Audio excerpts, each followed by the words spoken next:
Greetings to those who watch below.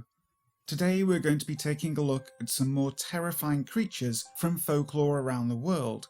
But before we start, I'd like to say thank you to those who dwell below, an exclusive channel membership that you can check out using the link in the description box. So thank you to Steffi Ray, Wicked Witch, Lisa Watts, Lefty Kim, M.A. Way, Julie B, Jess Black Curtain, Christina Groves, Chris BLK Chris, Canopsia, Tegan S, and the real CFE D22.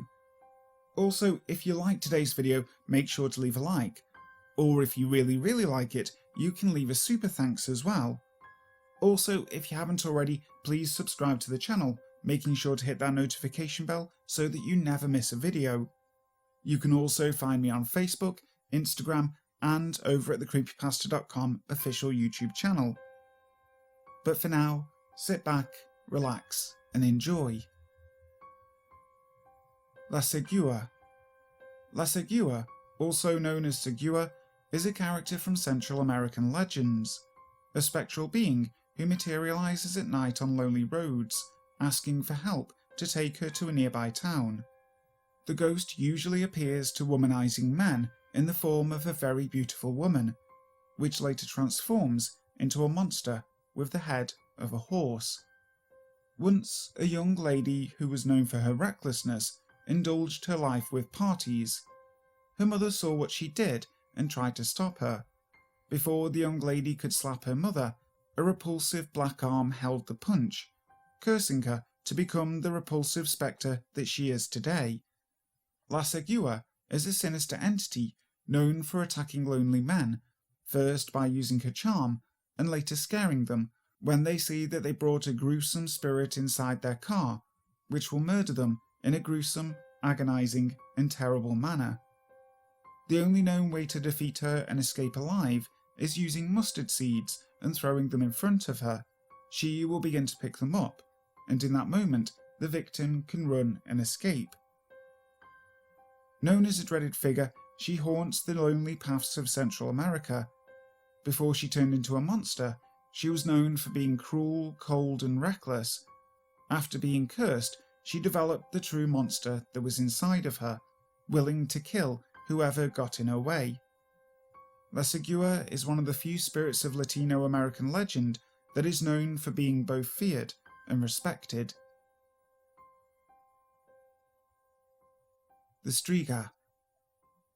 The Strzyga is a horrifying demon and one of the most famous ones in Slavic mythology, especially due to its connection to vampires and its prevalence in the popular Witcher series. Pictured as a person, usually female, she is born with 2 sets of teeth, 2 hearts, and 2 souls. They are often driven out of villages for being evil spirits at a young age, and when they die in the wilds, one of their souls passes on to the next life, but the other remains as fully demonic. At first, even the fully Strzyga person may appear normal, with perhaps slightly more bluish skin. Soon though, they begin to develop owl-like features, such as feathered wings, long and pointed ears, and vicious claws. In addition to their 2 jagged sets of teeth, these characteristics make them vicious predators that hunt humans. Since the Strzyga is fully demon now, they must rely on the life force of others to survive.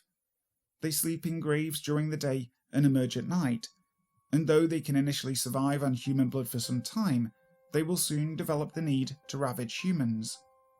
It was well known that they would especially target those who had wronged them in their first life, sucking their blood before eating their guts as well. Among the Strzyga's tactics was to disguise themselves as a barn owl before retaking their true form and attacking. This is probably one of the major reasons that owls aren't revered in Poland as much as other areas. Recommendations for avoiding Strzyga at night include walking in the middle of roads, avoiding heavy brush, and never going near cemeteries. There are thought to be a variety of ways to prevent a Strzyga from coming back after dying the first time.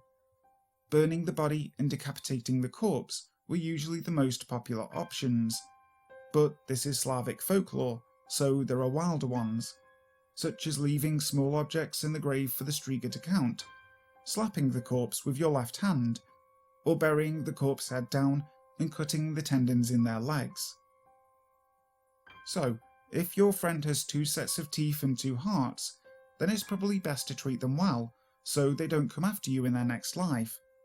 Or you can decapitate them and burn their body. But let's just stick to treating our friends well. The Ushi Oni. A terror from Western Japan, Ushi Oni is a class of monster that lives near water. The name literally means ox demon, and it refers to a number of different monsters with bovine traits. Most Ushi Oni resemble an ox from the head up, and a demonic horror below. Many variations are known to exist: the body of an ox with a head like an Oni's, the head of an ox on a body like a spider or a cat, or even an ox's head on the body of a kimono-clad human, a Japanese version of the Minotaur. Despite their unique and varying morphology, all Ushi Oni share a number of characteristics pointing to a common origin. They are exceedingly cruel and savage, they breathe toxic poison and eat humans. Some Ushi Oni are lurkers, attacking people who draw too close to their lairs. Others are hunters, roaming the coastland seeking prey. The cruelest Ushi Oni ravage the same towns over and over, inflicting terrible curses or bringing diseases. Although a few roam the mountains of the Isle of Shikoku, most Ushi Oni live along the rocky coasts and beaches of western Japan. Ushi Oni frequently work together in cooperation with other yokai. The spider-like version from the coasts of the islands of northern Kyushu and western Honshu frequently partner with Nore Onna and Iso Onna. These siren-like yokai use their charms to lure unsuspecting men towards the water's edge. When they approach, the Ushi Oni pounces and bites the victim to death. The meal is then shared between the yokai. The Inkanyamba. The Inkanyamba is a legendary cryptid from South Africa.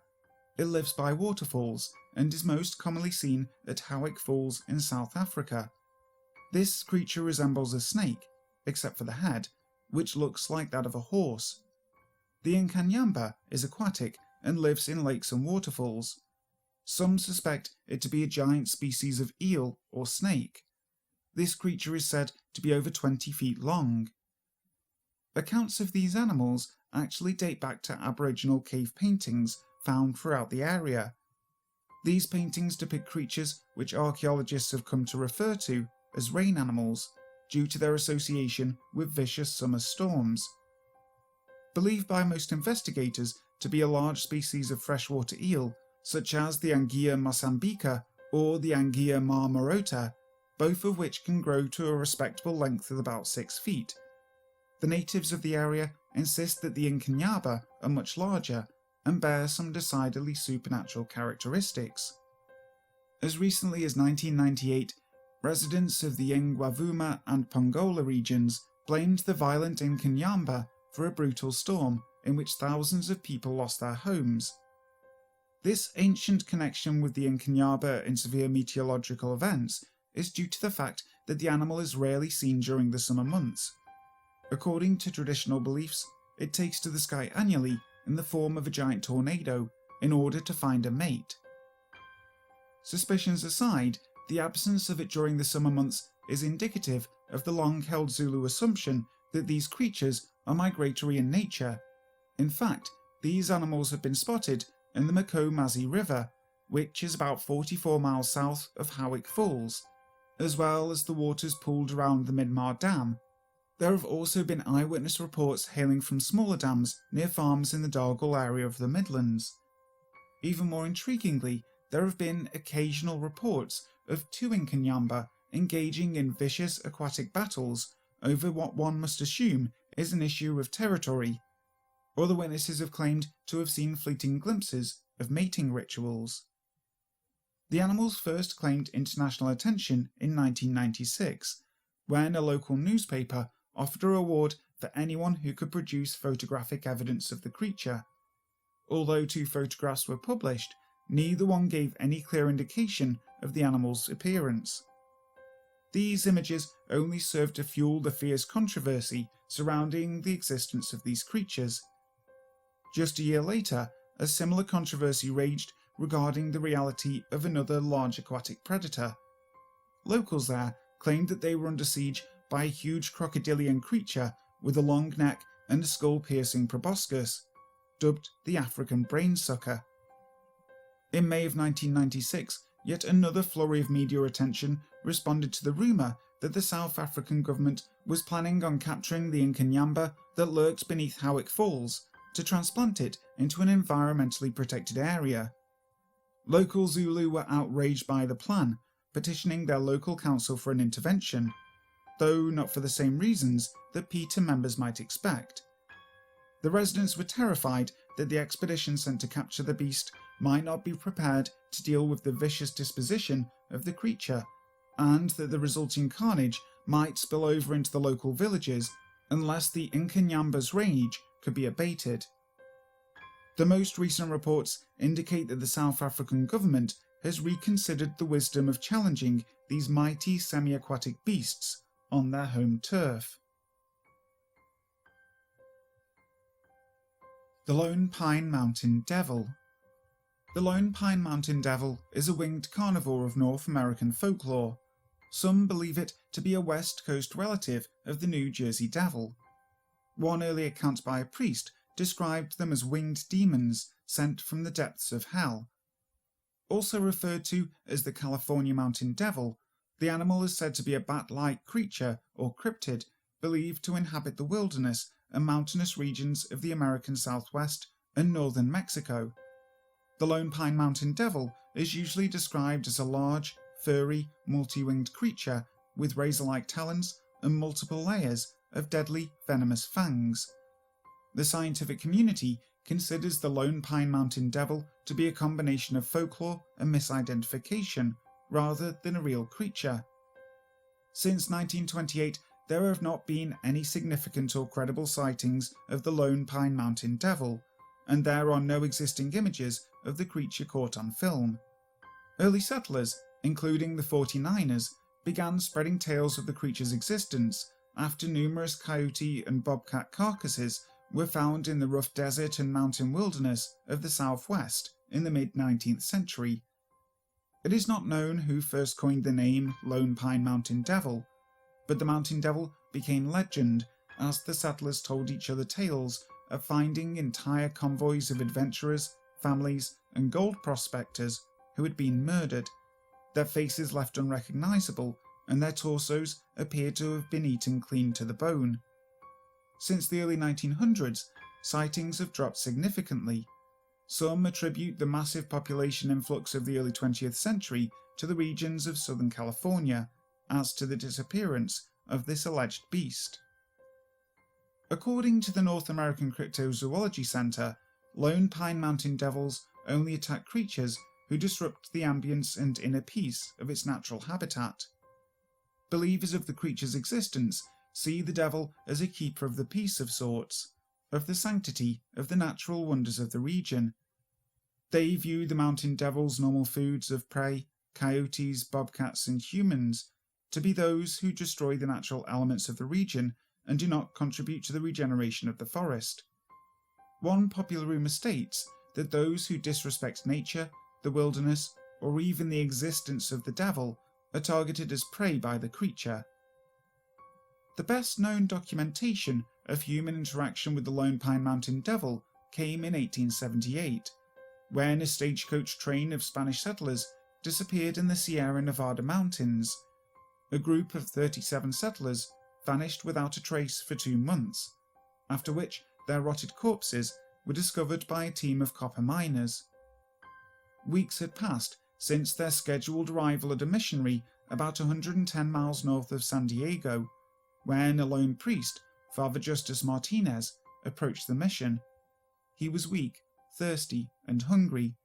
He had no horse and no supplies, only the clothes on his back and a journal. Upon questioning, the priest informed the others that while on his journey, he had taken a vow of silence when confronted by the beasts damned by the good Lord. The last entry in his journal related to the disappearance of the Spanish convoy in the mountains.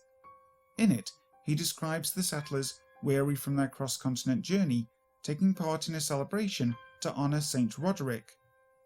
The celebration escalated into a riotous orgy, as all the best ones do, and the settlers began to burn trees for heat and light as the party carried on into the dark hours of the night. The priest writes that he took refuge by himself in a small tent on the outside of the convoy, and watched as winged demons swarmed from the trees and attacked the settlers. The final entry of his journal read, my God, they are all gone. The winged demons have risen. What sin have they committed against each other and thy sacred earth? May the forgiving Lord not abandon their souls, which were taken from them into the depths of hell, and through the earthly fires of man a sole tree remained on the mountain's peak, and the devils that spared me returned to the refuge of the lone pine on the mountain.